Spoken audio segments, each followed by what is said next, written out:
say it because it's... Talk to me. Tell me how you feel. Speak from the heart. I hate saying it. Say it. Ryes take on secondary barreling better than bourbons do. It's true. It kills me. Fucking kills me. We've talked about it before, right? We've talked about it with cocktails too. Like rye whiskey. Man. Rye whiskey is generally more versatile than bourbon. Yeah, so here's a spoiler, right? So if you hadn't seen the video before this, we literally just reviewed Peerless Double Oak. Peerless Double Oak Bourbon.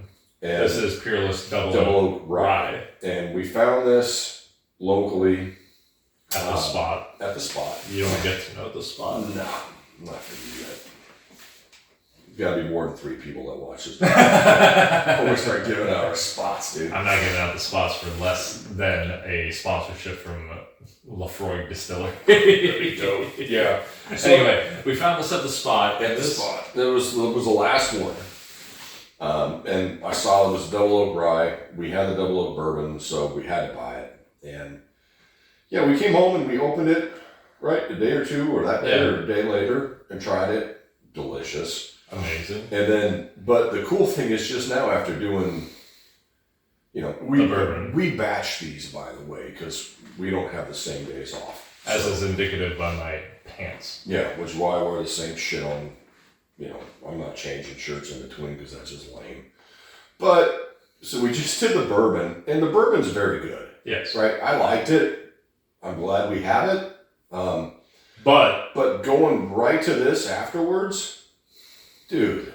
It's something about the rye spice. Just not even close. Something about the rye spice that stands up more. Because at least for the two of us, when it comes to a finished product, more interested in seeing the original product play with the finishing rather than the finishing overtaking the original product. Yeah. And when it comes to bourbon is extremely sweet. And sweet is like the first thing to get wiped out when you have a finish. Yeah, and what's interesting with that, on that concept, right, is like bourbon's super sweet anyway, but sweet on top of sweet, like, it's just extra sweet, and that's okay. Like, yeah, I mean, it's nice, it's pleasant.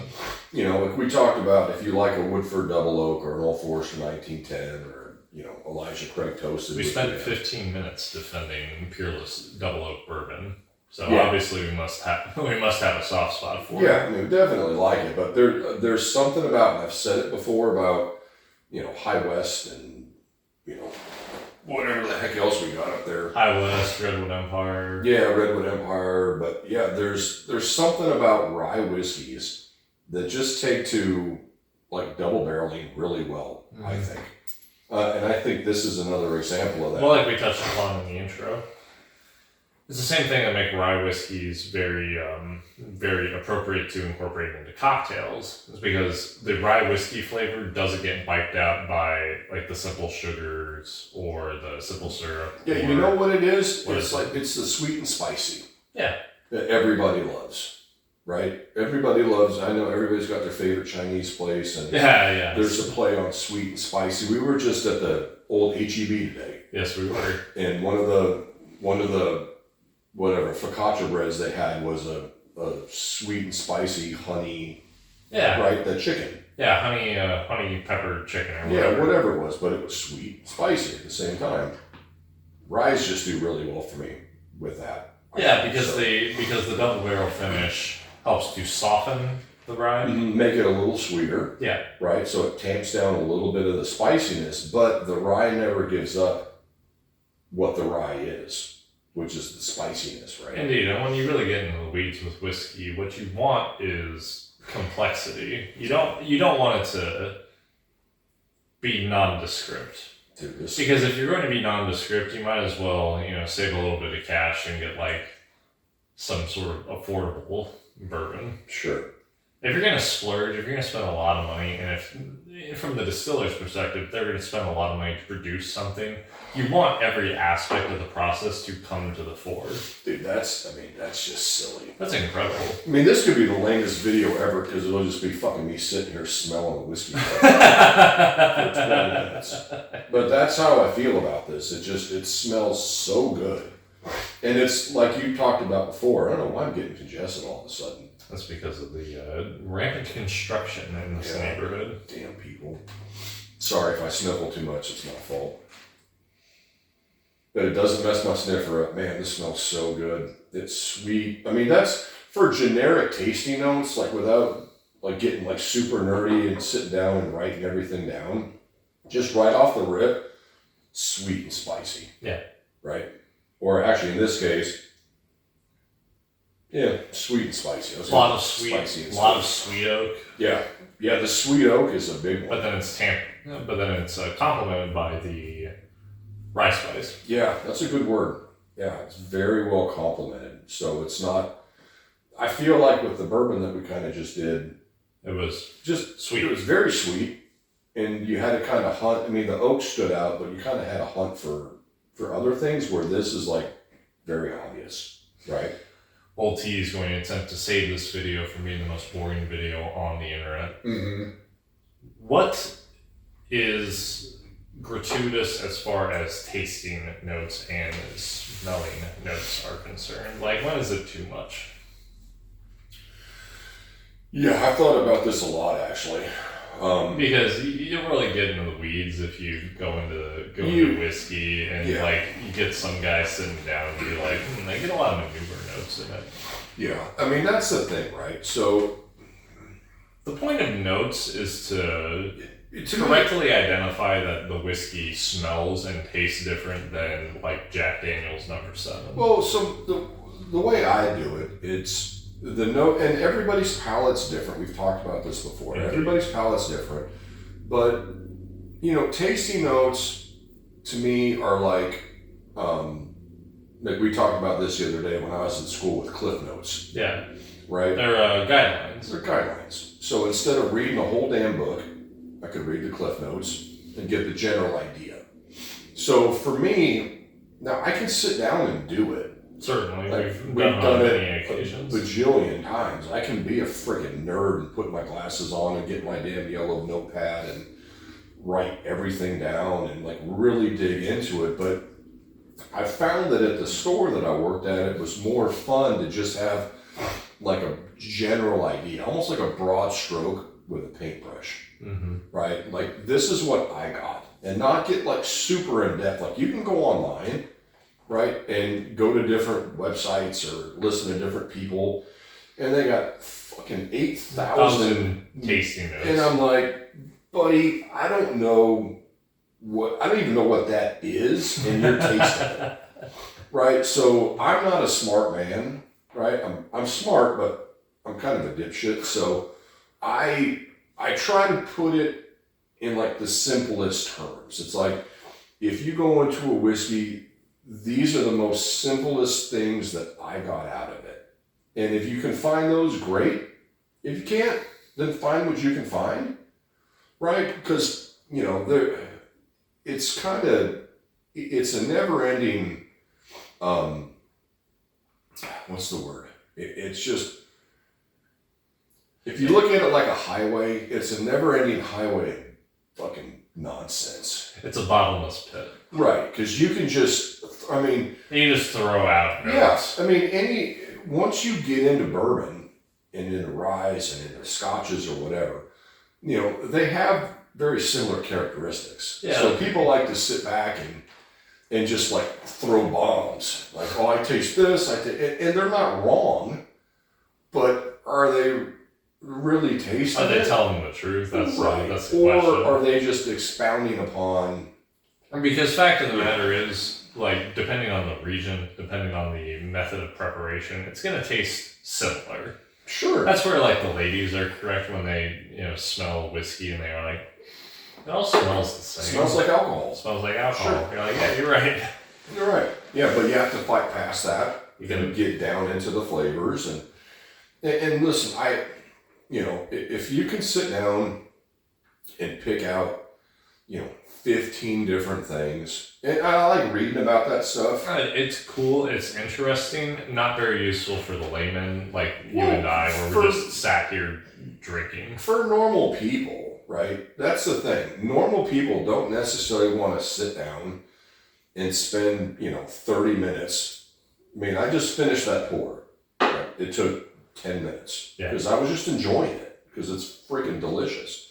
Whereas if I was doing this for like a work thing, where I had to sit down and like pick apart everything, like that takes a long time and it's work. Yeah. And not everybody wants to work when they just want to sit down and enjoy a pour, be like, oh, and so like my idea is just throw out a few notes. Like if you can find them, great. If you can't, okay, cool. Is it good or is it not? Right? That's kind of the Do way. you like it or do you not? Yeah, that's the way I look at it. Now, we talked about earlier, or on the previous video, the double oak bourbon. And I think you asked the questions like, would you buy it again? Yeah. Or maybe I said, I don't remember, but. You said probably not. Yeah, I'd probably pass on the double oak bourbon just because I have a bottle and I won't go to it very often, even though it's really good. But now, tell me you would buy another one of these. I'd buy another double oak rye.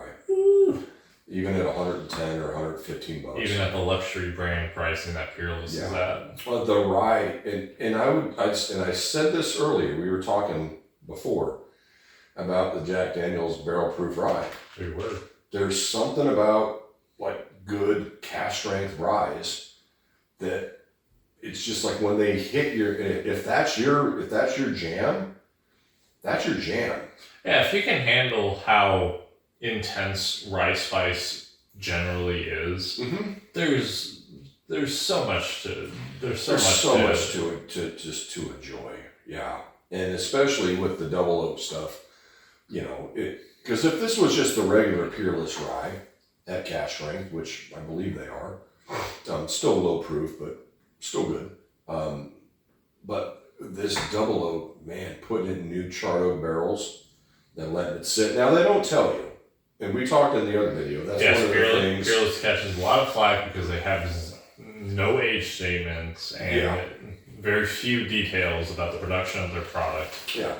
And no age statement, you don't know a whole lot about it. But in this case, like, the double oak rye is really freaking good. Now, would I pay a secondary price for this? No. But you know me, I'm not paying secondary for squat. Words of the wise, never pay secondary unless you have to have it. Unless you're like dying to have it. I told you, I did it once. You did? Well, it wasn't even secondary. It was just marked up way more than it should have been. Kentucky Ale? No, the Magnus. Oh yeah, the Magnus was marked up. Yeah. Was that Liquor World? I don't remember. Is that the one that was off of the main drag? That was off of Justin or no? No, that would have been In Highland Village? that would have been Liquorland. Liquorland. Yeah, that's where I got it. That's where they had it marked up? Yeah. That makes sense. But I've never seen it. Had to have it. It was incredible. Sensational. And it's delicious. And I pay the money, and that's why there's still, I think, half the bottle left. Because I can't drink it because I paid too much for it. But funny though, I mean, off topic, of course, but, I overpaid for that a lot. We were just at the local Speckity Specks. The Spookity Spooks. Spookity Spooks. Dude, they had like fucking 4 or 5 of those. They did? The new Magnus. Yeah? Yeah. They have them sitting in the case. Oh, yeah, they did. Yeah, but it's just... I was too distracted by the Jameson 18. How much were they asking for it? Oh, 166, 170. Ouch. I'm not going to tell you what I paid for that one. Because it was more than that. How much did you pay for it? You don't want to know. $250? Yeah. Ouch. I overpaid the shit for it. But hey, you had to have it. I wanted it. What do you want from me? I've never seen it. No. No hate. No disrespect. Yeah, no disrespect. I've never seen the damn thing. So now they're just sitting on the shelves, and evidently from some of the stuff I've seen on the interwebs, the newer batches aren't quite as good as the older batches, which makes sense because, demand. And although with the sort of the dip in the bourbon industry, or Maybe the it'll whiskey, go down. you know, maybe they'll age stuff a little bit longer, and you know, it'll get back to where it used to be, as opposed to just rushing stuff out. You know, so Peerless double oak rye. What a thing!